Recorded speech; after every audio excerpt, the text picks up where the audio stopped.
EA Sports.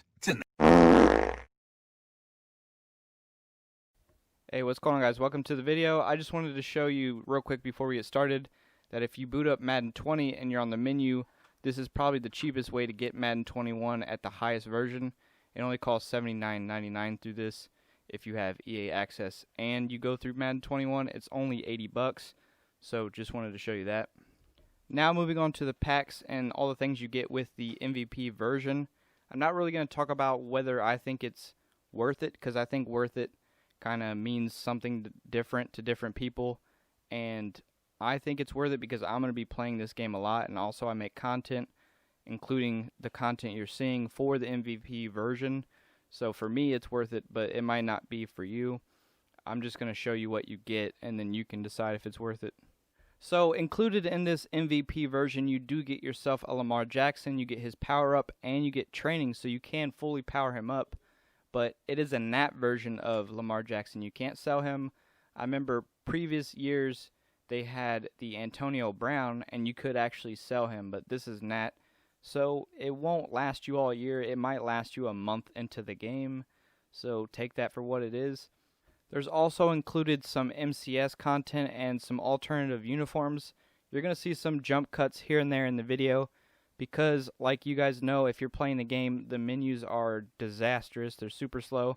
Some of the animations are really slow, but if there's a jump, it's because of that.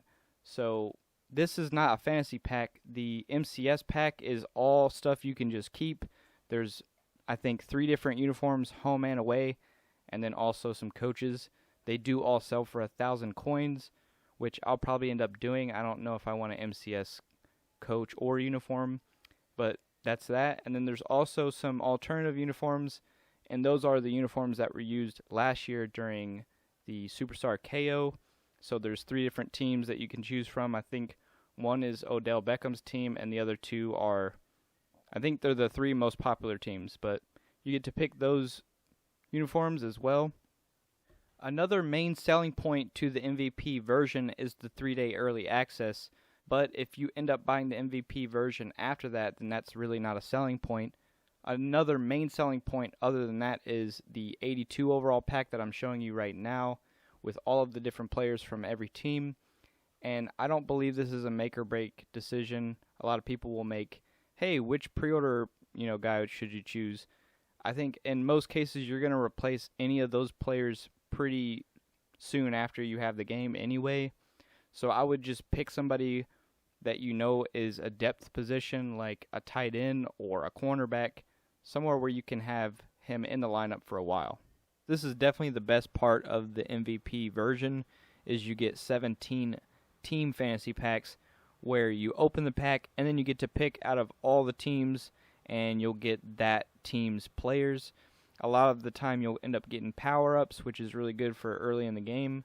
I would suggest the best ones obviously are going to be the top teams in the NFL, one being the Chiefs because they have Tyreek Hill, and his power-up is pretty expensive right now. I think it can go anywhere between 40 and 100K, depending on what time you're on, and also like how many people are posting. So I would say the Chiefs is a good decision. Another good one is the 49ers and also the Buccaneers. There are other directions you can go with these packs. Like, for example, if you really want that Tyreek Hill, if you get him out of your first to second to third pack, then you still have a lot of packs to go.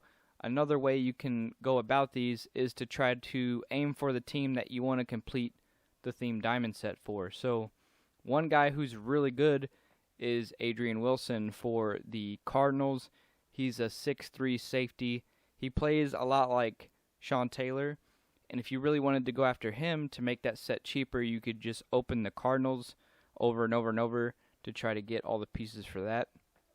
I ended up opening packs for a handful of different teams. I think I did the 49ers, I did the Cowboys, the Broncos, the Buccaneers, the Chiefs. So I picked a handful of different teams. I would suggest that you guys should mix it up a little bit too, especially if you get the card that you want. For me, it was the Tyreek Hill power-up. Now that I have it, I don't have to buy it. So after I got that, I experimented a little bit, and I found that the teams that people aren't opening up as much are giving better odds. I think I'm getting more elites out of the teams that people aren't spamming. So that's one thing to think about. I know that some of the gold cards that are going into the Theme Diamond sets are going for a decent price, especially because people are trying to rush to complete it to sell that berry, because he goes for, I think, around $1 million. So if you're opening these packs, or if you know there's a gold card that is going for a lot, it might be not a bad idea to go after them. Towards the end, you can see I open up packs for the Broncos because they had a few cards that were going for a lot. They even had a gold card that was actually selling consistently for around 50 to 100K, and I was going for that card, and then I found out that he was actually a free agent, so you couldn't get his card out of these team theme packs, but you could get it out of, like, get a gold or whatever like that. But he was in that set because he used to play for them, so watch out for that, obviously. Everything being said, I don't think you have to think too much about this.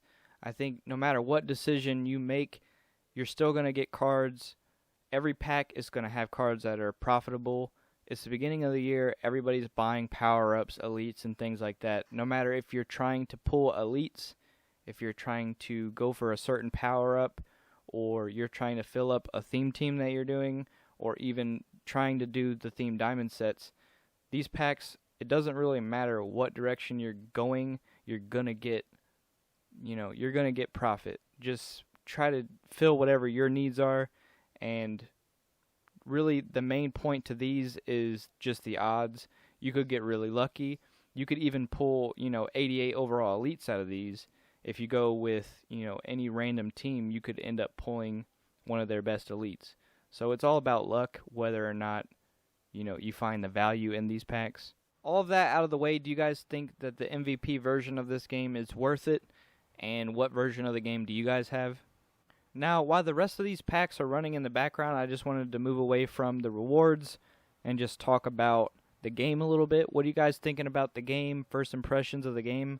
So far, I'm kind of undecided. I haven't picked whether I like it or not, but I do know that defense just seems a lot harder.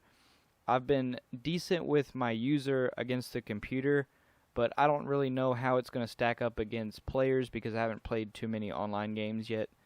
I'm still in the phase of doing the starter challenges and kind of build my team up.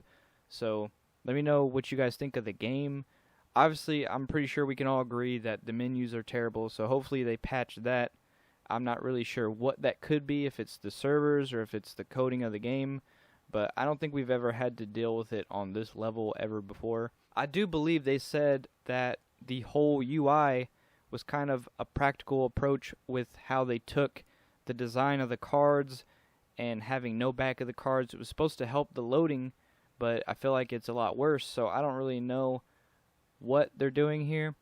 But the pictures on the front, the way they look with the card art, having no back to the card, it was supposed to help with this whole process, but it does feel a little weird going to the auction house and how you go about comparing players, even how you go about buying cards off the auction block. If you're trying to snipe players, it's a little bit hard, so I really hope they fix all this stuff. If I had to pick one thing from the gameplay that I didn't really like, it would be the switching of the give yourself up mechanic, and that's, just falling to the ground to avoid a big hit or to kind of speed up a game if you're doing solo challenges. Now it's changed to double tapping dive. So a lot of times the game doesn't register it, and you end up diving right at somebody and getting cracked and fumbling is what's the opposite of what you want to do. So I really hope they maybe change it back, or, I don't know, fix the button layout, or maybe make the registration on the double tap a little bit better. I don't really know what they can do, but it definitely doesn't feel right, especially from the type of person I am. I'm like a muscle memory type guy, and I played a lot of Madden 20. So a lot of the time when I'm doing solos, I am giving myself up by throwing my arms in the air, so it's kind of bad. I hope I either get used to it or they fix it. Lastly, I just want to talk a little bit about my channel. If you've never seen my channel before, I've been doing Madden since Madden 15 on YouTube, but I've been playing Madden since the Nintendo 64, so I've been playing Madden for a while. My videos are mostly pack openings that I do with coins. Sometimes, rarely, I do it with money. But a lot of pack openings, a lot of strategies on how to make coins.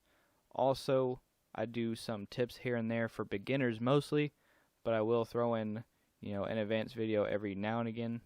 So overall, if you want to see how I'm making coins at the time, or if you want to see some packs opened, if there's some new packs in the store and you want to see if they're good, or if you're like me, you're mostly no money spent. I do spend some money, like here with the pre-order edition, and then I'm probably going to buy the level up packs, and that's where you level up to 50, and then they have the exclusive store offers where you spend like $2 or $3 to get a coin cell card. So that's pretty much the extent of what I spend. Most of it is just me earning coins through the game, and then I will open up packs to that. So I do have plans on videos to make here soon with how to make coins, how to build your team, and things like that. So if you're new to Madden, definitely subscribe to this channel. If you're an OG and you just like to see packs opened, then subscribe. But that's pretty much it, guys. I want to thank you guys for watching. Come back for more Madden content, and I will see you guys in my next video.